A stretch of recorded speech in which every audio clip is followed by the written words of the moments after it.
बनाता हिंदुस्तान, कौन बनाता हिंदुस्तान। प्यारे बहनों, बच्चों, भाइयों, आज मुझे दूसरी बार आने का मौका मिला। अच्छा, एक अपने बीच में बहन है जिनका परिचय अभी तक नहीं हुआ। एक पूना से आई है पत्रकार, एक सभा जी यहाँ पे हैं, तो मैंने कहा उनका भी परिचय करा दें। मैं तो चाह रहा था वो कुछ बोले, लेकिन वो बोलने को तैयार नहीं है। लेकिन आपके बीच में आई है, आपके आंदोलन का समर्थन करने, इसके बारे में लिखेंगे भी। तो दूसरी बार मुझे आने का मौका मिला, और पहली बार जब मैं आया तो राजीव ने कहा कि अगर इसी तरह लोग आते रहे बाहर से तो आंदोलन और मजबूत होता जाएगा। तो फिर हुआ कि क्या किया जाए। तो ये हुआ कि दिल्ली में जो आंदोलन हुआ था, दिल्ली में आपको मालूम है कि 13 महीने लोग बैठे रहे सड़क पे, ठीक। और वो आंदोलन जो दिल्ली का था, जिसके बारे में वीरेंद्र जी ने बताया कि नरेंद्र मोदी को, अच्छा, आज तक नरेंद्र मोदी सिर्फ एक ही बार पीछे हटा है और किसी मामले में पीछे नहीं हटा। किसानों के मामले में पीछे हटा है, और वो किसकी ताकत थी जिसकी वजह से उसे पीछे हटना पड़ा, बताइए। किसानों की ताकत थी। लेकिन किसानों में भी खासकर कौन से किसान?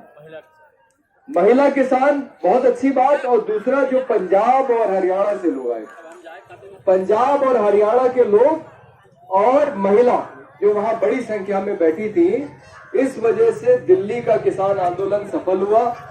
और 13 महीने तक बैठने के बाद, हालांकि उनकी बात नहीं मानी गई, लेकिन कम से कम नरेंद्र मोदी इतना जरूर पीछे हटे कि उन्होंने उन 3 कानूनों को वापस लिया। अभी किसान जो चाह रहा है कि न्यूनतम समर्थन मूल्य कानूनी गारंटी बन जाए, उसकी मांग पूरी नहीं हुई है। उसकी लड़ाई हमें अभी लड़नी पड़ेगी। तो मैंने राजीव को कहा कि भाई उस आंदोलन से लोगों को बुलाना पड़ेगा, तभी ये आंदोलन सफल होगा। और उसमें भी खास करके हमारे सरदार नेताओं को। देखिए, ये एक ऐसी कौम है, जिसने, जब मैं गया वहां सिंघू बॉर्डर पे, तो सिंघू बॉर्डर पे आपको मालूम है कि वो पंजाब के सब किसान वहां बैठे हुए थे, और सबसे आगे वहां वो निहंग लोग थे जिनके घोड़े वोड़े लगे हुए थे। और जैसे पुराने समय में लड़ाइयां होती थी तो टेंट वेंट लगा के वो सब बोल रहे थे कि अगर हमारी लड़ाई होगी तो सबसे पहले हम शहीद होंगे। और सरदारों की शहादत का बहुत लंबा इतिहास है, उसका जिक्र चढ़ूनी जी ने किया। तो वो कह रहे थे कि अरे दिल्ली में तमाम बादशाह आए, हमने हर एक बादशाह से लड़ाई लड़ी, किसी के सामने नहीं हम झुके, ये कौन सा नया बादशाह आ गया, इसको भी देख लेंगे। तो ये जो लड़ाई का जज्बा है सरदारों का, इस वजह से मोदी को पीछे हटना पड़ा। और हम लोगों ने तय किया कि यहाँ कुछ सरदार नेताओं को बुलाया जाए। और मुझे बड़ी खुशी है इस बात को बताते हुए आपको कि हम लोगों ने 3 लोगों से सिर्फ संपर्क किया। एक गुरनाम सिंह चढ़ूनी जी, तेजिंदर सिंह विर्क जी और जगतार सिंह बाजवा, और 3 में से 2 लोग आ गए। विर्क साहब ने कहा मैं आऊंगा जरूर, लेकिन अभी मैं किसी मामले में उलझा हुआ हूं, कुछ किसी का झगड़ा सुलझा रहा हूं, वो काम, वो बड़ा झगड़ा है, वो हो जाए तो मैं जरूर आऊंगा। और आपको मालूम है परसों मेधा पाटकर जी भी आ रही हैं, और 9 तारीख को राकेश टिकैत भी आ जाएंगे। तो अब ये समझ लीजिए कि जो दिल्ली का आंदोलन जो लोग जीत चुके हैं, वो नेता अब आपके आंदोलन में आने लगे। तो ये आंदोलन आप जरूर जीतेंगे, आपकी तो ताकत है ही है, और इन नेताओं का अनुभव है। जबकि मुझे यहाँ पहुंच के मालूम हुआ कि बाजवा जी को बहुत कष्ट उठाना पड़ा यहाँ आने के लिए।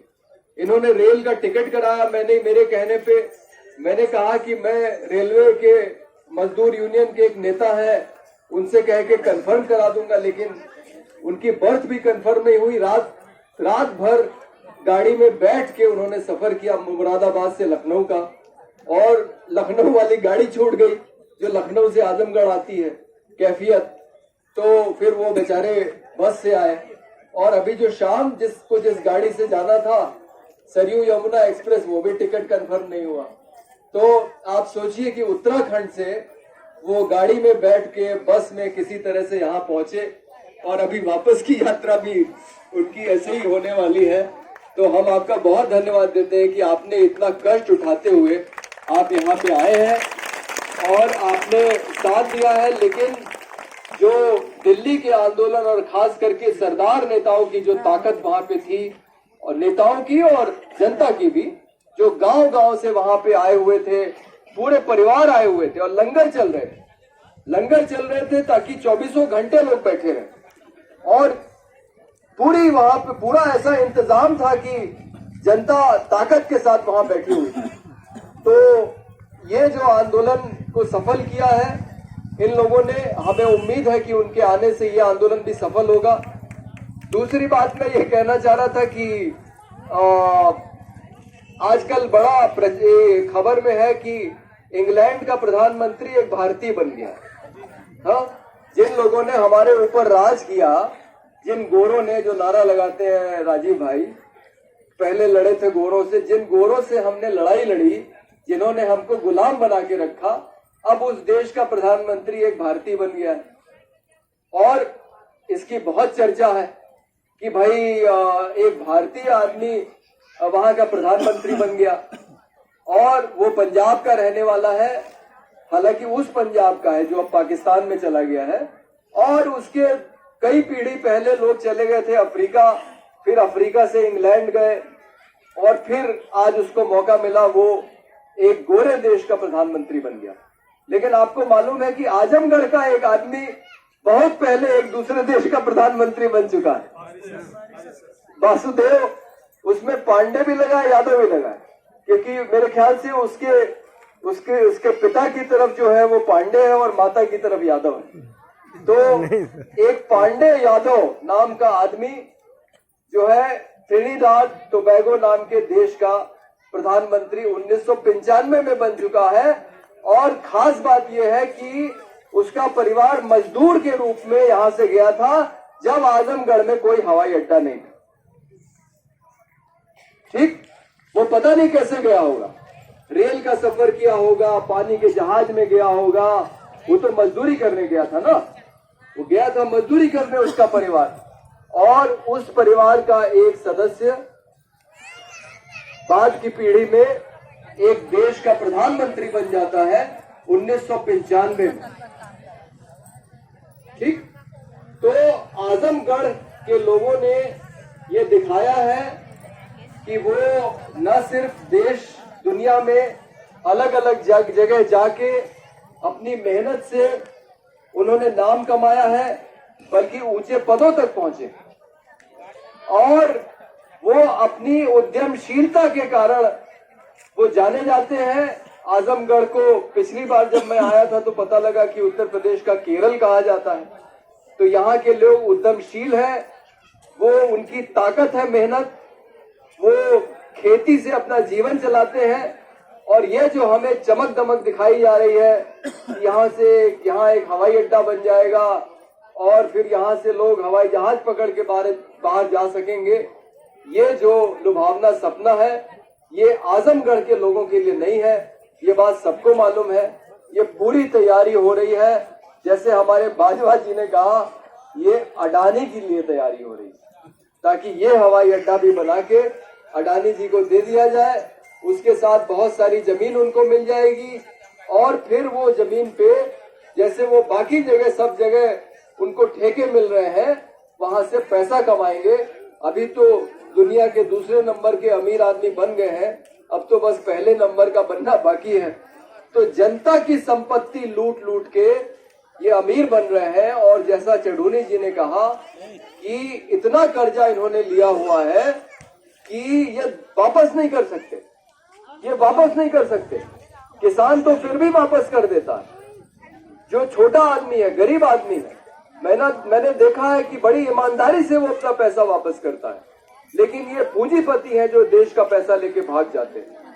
तो ये जो जनता के संसाधन, जनता की जमीन, जनता का पैसा, ये जो इसकी एक जो लूट मची हुई है देश के अंदर, ये हमारी लड़ाई न सिर्फ अपनी जमीन को बचाने की लड़ाई है, बल्कि ये जो तरीका है जिसमें कि जनता के संसाधन की लूट आप करवा रहे हैं पूंजीपति से, इसके खिलाफ भी हम लड़ेंगे। और मैं आखिरी बात ये कहना चाहूंगा कि मुझे राजीव ने बताया है कि शायद योगी आ रहे हैं इसका शिलान्यास करने हवाई अड्डे का, ऐसा पता लगा है, मालूम नहीं अभी ये खबर कितनी कंफर्म है। योगी वाली शायद 15 तारीख को 17 तारीख को आएंगे। तो अगर योगी आएंगे तो यहाँ फिर हमें कुछ तैयारी करनी पड़ेगी भाई, योगी का स्वागत करना पड़ेगा ना। तो कुशीनगर में जब अखिलेश यादव की सरकार थी तो एक मैत्री परियोजना वहां बनाई जा रही, वहां इसी तरह से बता रहे हैं गौतम बुद्ध की बहुत बड़ी मूर्ति बनाएंगे और उसमें तमाम किसानों की जमीन लेने का प्रयास हो रहा है। कुछ किसान दिए हैं, कुछ विरोध कर रहे हैं आपकी तरह। एक हमारे मित्र गोवर्धन प्रसाद गोड़ वहां बहुत लंबे समय तक अनशन करते रहे, उसके बाद अखिलेश यादव आ गए उसका शिलान्यास करने।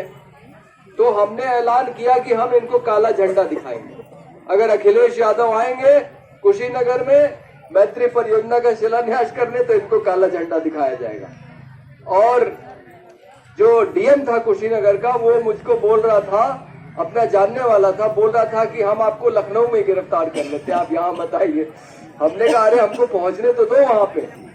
तो फिर गोरखपुर पहुंचे, बोला अच्छा बताइए गोरखपुर में कहाँ ठहरे हैं। मैंने कहा अरे हम कल सुबह पहुंचेंगे वहां, फिर हमको अपना काम करने दीजिए, आप अपना काम करने दीजिएगा। और जैसे ही मैं पहुंचा तो हम जो सबसे पहले सुबह सुबह 4-5 लोग पहुंच गए थे, सबको उठा के वो गोरखपुर भेज दिया सर्किट हाउस। और जब तक अखिलेश यादव वहां से गए नहीं तब तक हम लोग को छोड़ा नहीं।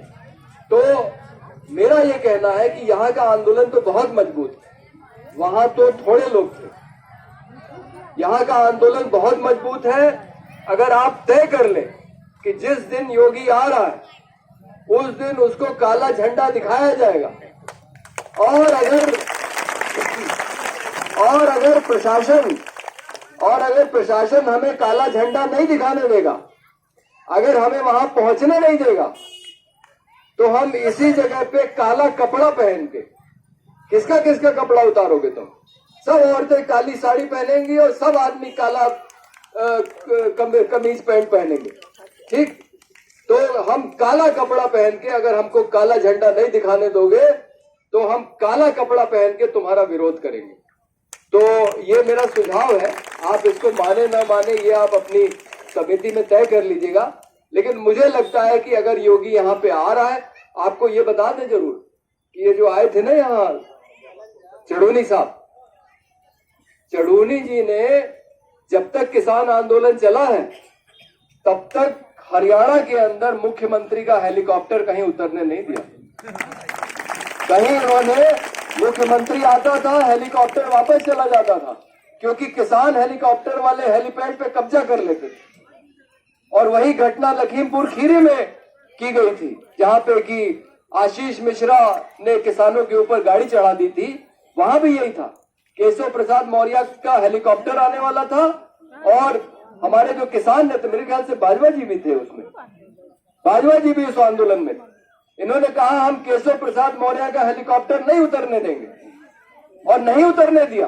आपको बता दें, बाद में वो सड़क के रास्ते 4 पहिया गाड़ी से आया, क्योंकि उसको पता लग गया कि किसान ने हेलीपैड पे कब्जा कर लिए लखीमपुर खीरी में।